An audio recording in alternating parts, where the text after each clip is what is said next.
Hello everyone. So let's start our new topic materials in which we will study about metals and non-metals. If you are also having confusion in distinguishing between metals and non-metals, then please go through this lecture.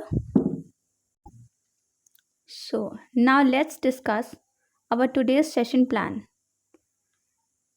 In today's session plan, we will study about introduction of materials, then metals, properties of metals, non-metals, and then properties of non-metals.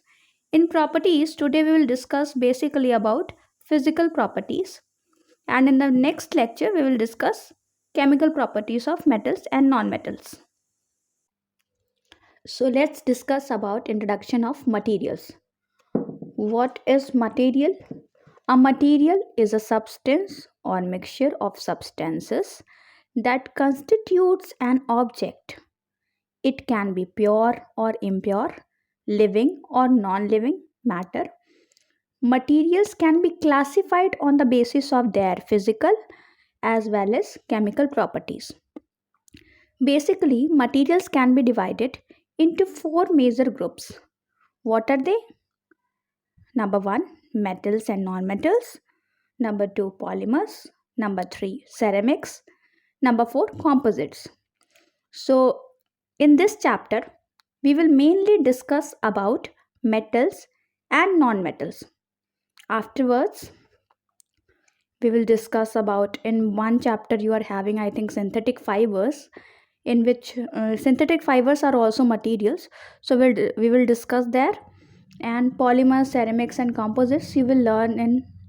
तो चलिए अब discuss करते हैं metals. Metals क्या होते हैं, कैसे बनते हैं, क्या क्या प्रॉपर्टीज़ हैं उनकी, ये सब हम देखते हैं. सबसे पहले मेटल्स होते क्या हैं. मेटल वो केमिकल एलिमेंट्स हैं बेसिकली, और ये बनते कैसे हैं. ये अगर हम जब भी इनको क्या करते हैं, कोई भी एनर्जी प्रोवाइड करते हैं, तो इनके पास एक प्रॉपर्टी होती है, अपने जो आउटर मोस्ट इलेक्ट्रॉन्स हैं या वैलेंस सेल इलेक्ट्रॉन्स हैं, इनको बहुत ही रीडिली लूज़ कर देते हैं, मतलब बहुत जल्दी लूज़ कर देते हैं. लूज़ करके ये कटायन बना लेते हैं. कटायन बनाने के बाद ये इनके चारों तरफ जो इलेक्ट्रॉन जो रिलीज़ हुए हैं, वो एक इलेक्ट्रॉन निकलते गए. जैसे कोई एक सोडियम मेटल है, सोडियम ने अपना एक इलेक्ट्रॉन लूज़ किया और वो कटायन बना लिया. उसका एक इलेक्ट्रॉन उसके पास में ऐसे बाहर घूम रहा है. फिर कई सारे ऐसे सोडियम मेटल्स हैं, उन सब ने अपना एक एक इलेक्ट्रॉन लूज़ किया. तो ये जो लूज़ इलेक्ट्रॉन्स हैं, इन सब का उन मेटल्स के अराउंड एक सी बन जाता है, पूल, या हम उसको इलेक्ट्रॉन पूल या इलेक्ट्रॉन सी कहते हैं. और इस इलेक्ट्रॉन सी और वो जो पॉजिटिव चार्ज कटायंस हैं, उन दोनों के बीच में इलेक्ट्रोस्टैटिक इंटरैक्शन होता है. और उस इलेक्ट्रोस्टैटिक इंटरैक्शन की वजह से जो बॉन्ड फॉर्म होता है या जो सॉलिड बनता है, उसी को हम कहते हैं मेटालिक बॉन्ड्स. और मेटल्स क्या करते हैं, मेटल्स नॉन मेटल्स के साथ में आयनिक बॉन्ड बनाते हैं. अगर आपको आयनिक बॉन्ड, कोवेलेंट बॉन्ड और मेटालिक बॉन्ड के बारे में जो भी आइडिया है और उसका डेफिनेशन पता है, तो प्लीज़ कमेंट बॉक्स में रिप्लाई करें. इसके बाद इन जो ये इलेक्ट्रॉन्स होते हैं, जो ये सी और पूल बना रहे हैं, इनकी वजह से ही मेटल्स में कंडक्टिविटी पाई जाती है. ये जो सराउंडेड इलेक्ट्रॉन्स हैं, इनको हम डीलोकलाइज्ड इलेक्ट्रॉन्स कहते हैं. डीलोकलाइज्ड का मतलब होता है किसी एक फिक्स पोजीशन पे ये नहीं रहते, मतलब आप घूमते रहते इधर उधर इधर उधर, उनकी पोजीशन फिक्स नहीं होती है. इसी की वजह से इनमें इलेक्ट्रिक करंट या कंडक्टिविटी थर्मल और इलेक्ट्रिकल दोनों ही होती है, जैसा कि हम जानते हैं. तो ये आराम से इसमें फ्लो हो जाता है करंट, इन्हीं इलेक्ट्रॉन्स की वजह से. ये इलेक्ट्रॉन ही रिस्पॉन्सिबल हैं मेटल्स में कंडक्टिविटी के लिए. अब देखते हैं प्रॉपर्टीज़ ऑफ मेटल्स. तो मेटल्स की क्या क्या प्रॉपर्टीज़ हैं. प्रॉपर्टीज़ डिस्कस करने से पहले एक एक्टिविटी डिस्कस कर लेते हैं. इस एक्टिविटी में आपको करना क्या है, आप एक चॉक पीस लीजिए या फिर एक पेंसिल लिड लीजिए और एक आयरन नेल ले लीजिए.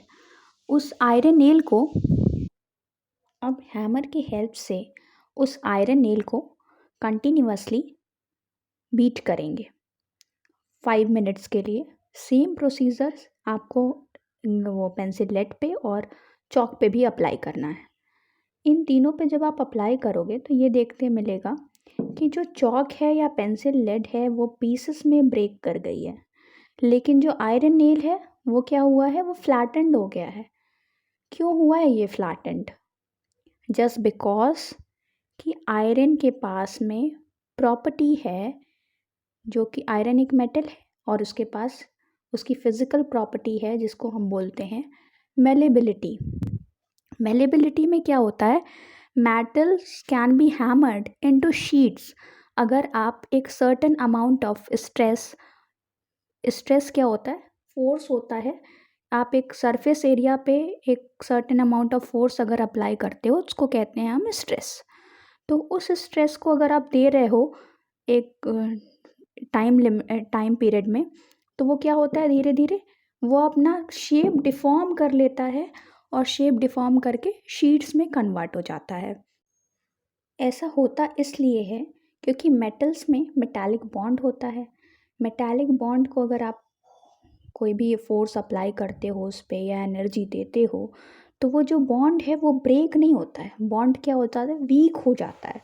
वीक होने पे वो उसका जो एक रिजिड और डेफिनेट स्ट्रक्चर है वो स्ट्रक्चर लूज कर देता है और अपने आप को डिफॉर्म कर लेता है किसी और शेप में। ऐसे ही मेटल की दूसरी प्रॉपर्टी है डक्टिलिटी। डक्टाइल होने का मतलब ये है कि कोई भी मेटल है, कोई भी मटेरियल है जिसको हम वायर्स में कन्वर्ट कर सकें एक फोर्स या प्रेशर दे के, तो उसको हम क्या कहते हैं कि वो डक्टाइल है। मेटल, वो मटेरियल डक्टिलिटी है उसके अंदर, इसलिए वो कन्वर्ट हो सका है वायर्स में। आपने देखा होगा कि जो एल्यूमिनियम वायर्स होते हैं या जो इलेक्ट्रिसिटी वायर है उसके अंदर कॉपर वायर पड़ा होता है। कॉपर एक मेटल है, कॉपर को वायर्स में कन्वर्ट किया जाता है और वो कन्वर्ट इसी वजह से हो पाता है क्योंकि उसके अंदर डक्टाइल प्रॉपर्टी है, डक्टाइल हो सकता है वो। नेक्स्ट प्रॉपर्टी है लस्चर। लस्चर में क्या है, लस्चर में metal that can reflect light. इसमें मेटल्स आराम से लाइट को रिफ्लेक्ट कर सकता है। अगर लाइट रिफ्लेक्ट हो रही है तो हम कहेंगे उसके पास लस्चर प्रॉपर्टी है। High density, most of the metals के पास हाई डेंसिटी होती है एक्सेप्ट लिथियम। लिथियम एक ऐसा मेटल है जिसकी डेंसिटी कम होती है। High melting and boiling point, most metals have high melting and boiling point. Good conductors, metals generally good conductor होते हैं हीट और इलेक्ट्रिसिटी दोनों के, जिसका रीज़न हमने डिस्कस कर लिया है क्योंकि उसके पास फ्री इलेक्ट्रॉन्स होते हैं। अब देखते हैं मेलेबिलिटी। तो सिंस मैंने मेलेबिलिटी बता दी, मेलेबिलिटी वो होती है, वो प्रॉपर्टी है मेटल की जो एक कंप्रेशन अगर हम देते हैं तो वो विदाउट क्रैकिंग या ब्रेकिंग अपने आप को शीट्स में कन्वर्ट कर लेता है। तो बहुत सारे बच्चों को यहाँ पे कन्फ्यूजन होती है कि मेलेबिलिटी और डक्टिलिटी में कैसे डिफ्रेंशिएट करें हम, क्योंकि कई बार क्या होता है, मुझे भी ये कन्फ्यूजन होती थी कि मैं मेलेबिलिटी और डक्टिलिटी में हमेशा दिक्कत होती थी कि कैसे, कौन सा मेलेबल होगा कौन सा डक्टाइल होगा, शीट वाला होगा मेलेबल या वायर वाला होगा मेलेबल। तो इसके लिए एक छोटी सी ट्रिक है। मेलेबिलिटी में क्या है, मेलेबिलिटी जो वर्ड है उसमें नंबर ऑफ़ लेटर्स बहुत ज़्यादा है। तो हम क्या कर सकते हैं, शीट क्या होती है, शीट बड़ी सी होती है, मेलेबिलिटी वर्ड क्या है, बड़ा है। तो हम इसको ये ट्रिक साथ में ज्वाइन कर सकते हैं कि हाँ अगर मेलेबिलिटी है तो शीट में कन्वर्ट होगा। और डक्टाइल वर्ड क्या है, छोटा है। और वायर क्या होता है, पतला सा होता है। तो छोटा वाला डक्टाइल, मतलब वायर जो है वो डक्टाइल होगा और शीट्स जो है वो मेलेबल वाली। अगर मेटल मेलेबल है तो वो शीट्स में कन्वर्ट होगा और डक्टाइल है तो वायर्स में। और यहाँ पे ये जो एग्जाम्पल है, एक गोल्ड शीट को ऑर्नामेंट में कन्वर्ट किया गया है। यहाँ आप देख पा रहे होंगे जो हमारे गोल्ड स्मिथ्स होते हैं वो यही करते हैं कि गोल्ड शीट्स लेते हैं, उनको और डिफरेंट डिफरेंट काइंड की ज्वेलरीज बनाते हैं और भी कई सारी चीज़ें बनाते हैं। तो क्यों बना पाते हैं? क्योंकि मेटल की ये प्रॉपर्टी है, गोल्ड एक मेटल है और उसकी प्रॉपर्टी है कि वो आसानी से मेलेबल है और वो कन्वर्ट किया जा सकता है। अब डक्टिलिटी भी हमने डिस्कस कर ली कि एक टेंसाइल स्ट्रेस डालने पे, स्ट्रेस मैंने बताया आपको कि क्या होता है, एक सरफेस एरिया पे, एक पर्टिकुलर सरफेस एरिया पे certain amount of force apply करने को ही हम स्ट्रेस कहते हैं। और वो क्या करता है, किसी भी अगर हम ऐसा अप्लाई करने पे वो मटेरियल की एबिलिटी है कि उसको हम स्ट्रेच कर सकें एक वायर में, तो उसको हम कहते हैं डक्टिलिटी। उस मेटेरियल की प्रॉपर्टी को हम कहेंगे ये इसके पास डक्टिलिटी है। यहाँ पे आप देख सकते हैं कॉइल है सिल्वर वायर का, ऐसे ही आपने एल्युमिनियम वायर का कॉइल आसानी से हम देख पाते हैं क्योंकि एल्युमिनियम चीप होता है और सिल्वर थोड़ा कॉस्टली होता है। अगली प्रॉपर्टी है लश्चर। तो लश्चर वर्ड जो है वो एक लैटिन वर्ड लक्स से लिया गया है। लक्स हम उसको स्पेल कर सकते हैं LUX। लक्स का मतलब होता है light. So metallic lustre refers to the shiny coating or covering possessed by various metals. It means that the metals and its surface have light reflective qualities. तो ये लाइट रिफ्लेक्टिव क्वालिटीज़ कैसे reflect करता है light metal? जब किसी भी material पे metallic coating कर देते हैं हम, उसको कवर रहता है वो मेटालिक सरफेस से, तो उसके जो मेटल है उसका जो अंदर का जो इंटर एटॉमिक इंटरैक्शंस हैं वो बहुत ही ज़्यादा स्ट्रॉन्ग होता है, बहुत ही एटम्स जो हैं बहुत ही इंटैक्ट होते हैं आपस में। इसलिए जब भी लाइट रे मेटल सरफेस से टकराती है तो बहुत ही less amount of light absorb हो पाती है और ज़्यादातर अमाउंट ऑफ लाइट रिफ्लेक्ट हो जाती है, जिसकी वजह से हमको जो मेटल सरफेस है वो शाइनी अपेयर होने लगता है, एक शाइनी कलर दिखने लगता है। तो ये होता है लश्चर। लेकिन कुछ नॉन मेटल्स भी हैं जैसे कि डायमंड, जो कि बहुत ही ज़्यादा शाइनी है। तो सिर्फ शाइनी होने से या किसी मटेरियल में लश्चर होने से हम ये नहीं डिसाइड कर सकते कि ये मटेरियल मेटल होगा या नॉन मेटल होगा, क्योंकि डायमंड नॉन मेटल है फिर भी उसमें लश्चरस प्रॉपर्टी है। तो मेटल या नॉन मेटल डिसाइड करने के लिए हमको ऑलमोस्ट सारी प्रॉपर्टीज़ देखनी पड़ेगी। प्रायोरिटाइज हम कर सकते हैं मैलेबिलिटी, डक्टिलिटी और कंडक्टिविटी को। अगली प्रॉपर्टी है हमारी डेंसिटी ऑफ मटेरियल डिस्कस करते हैं। तो डेंसिटी ऑफ मटेरियल क्या होता है? Density of material is defined as its mass per unit volume. एक डेफिनेट अमाउंट ऑफ वॉल्यूम में किसी भी मटेरियल का मास कितना है उसको हम देखते हैं, उसको क्या कहते हैं? डेंसिटी कहते हैं मटेरियल की। तो इसके लिए एक एग्जांपल कंसीडर कर सकते हैं कि एक बोल में 500 ml बोल में आप क्या करिए, एक सेरेमिक कप लीजिए और एक डिस्पोजेबल कप या ग्लास जो भी है वो ले लीजिए, दोनों को डिप कर दीजिए।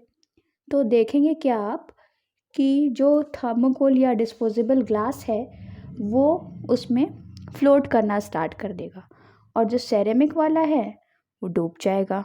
ऐसा क्यों होता है?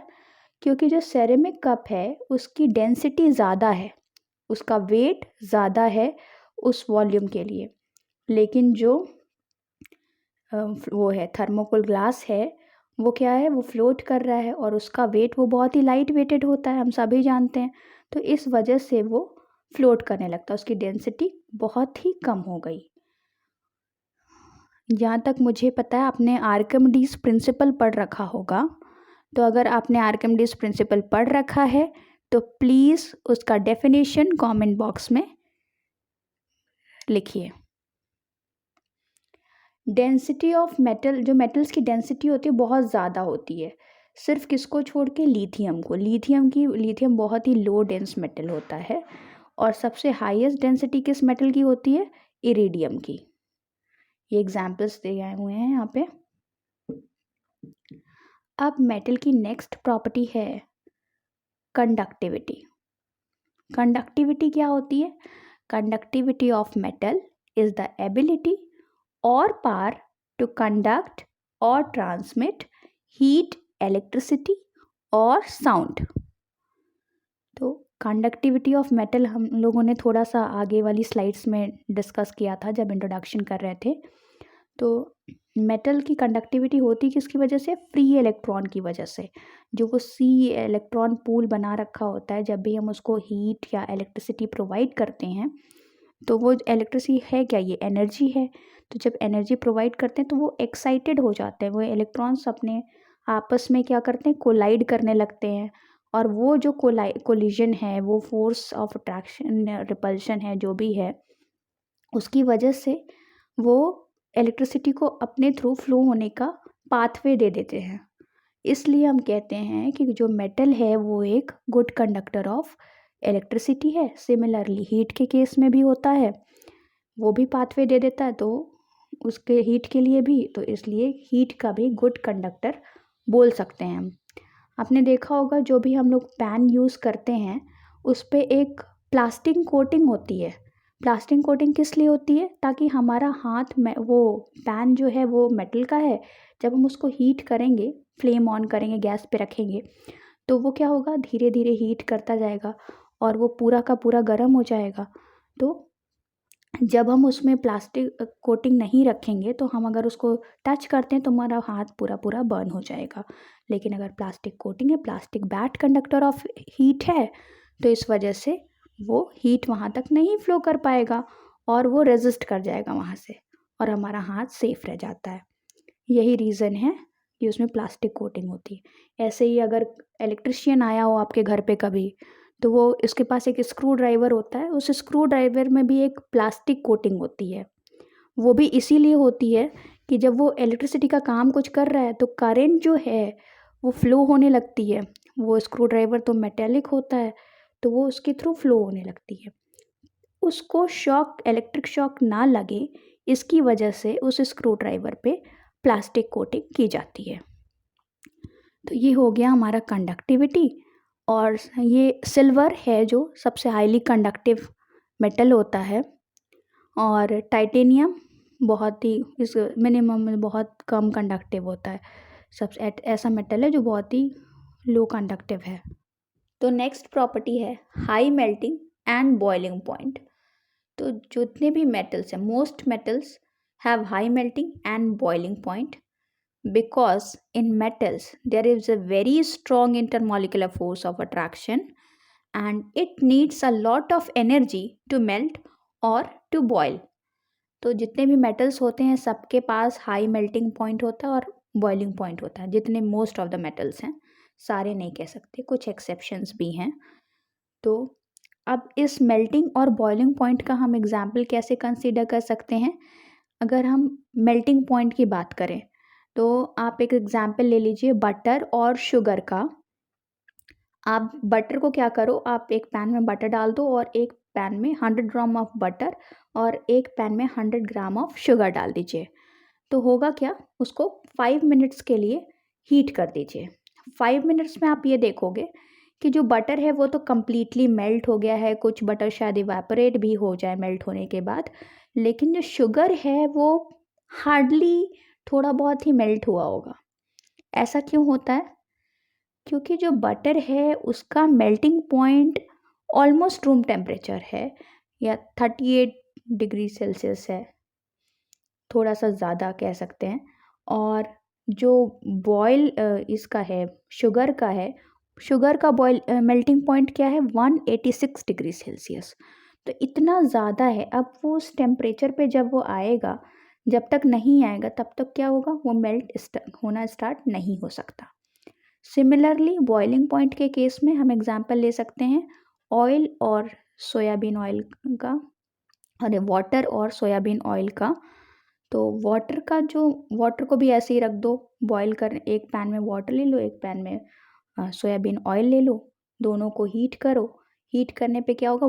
वाटर तो है जो वो 1 से 2 मिनट में बॉईल होना स्टार्ट हो जाएगा, लेकिन जो ऑयल है वो बॉईल नहीं होगा। वो बॉईल क्यों नहीं होगा?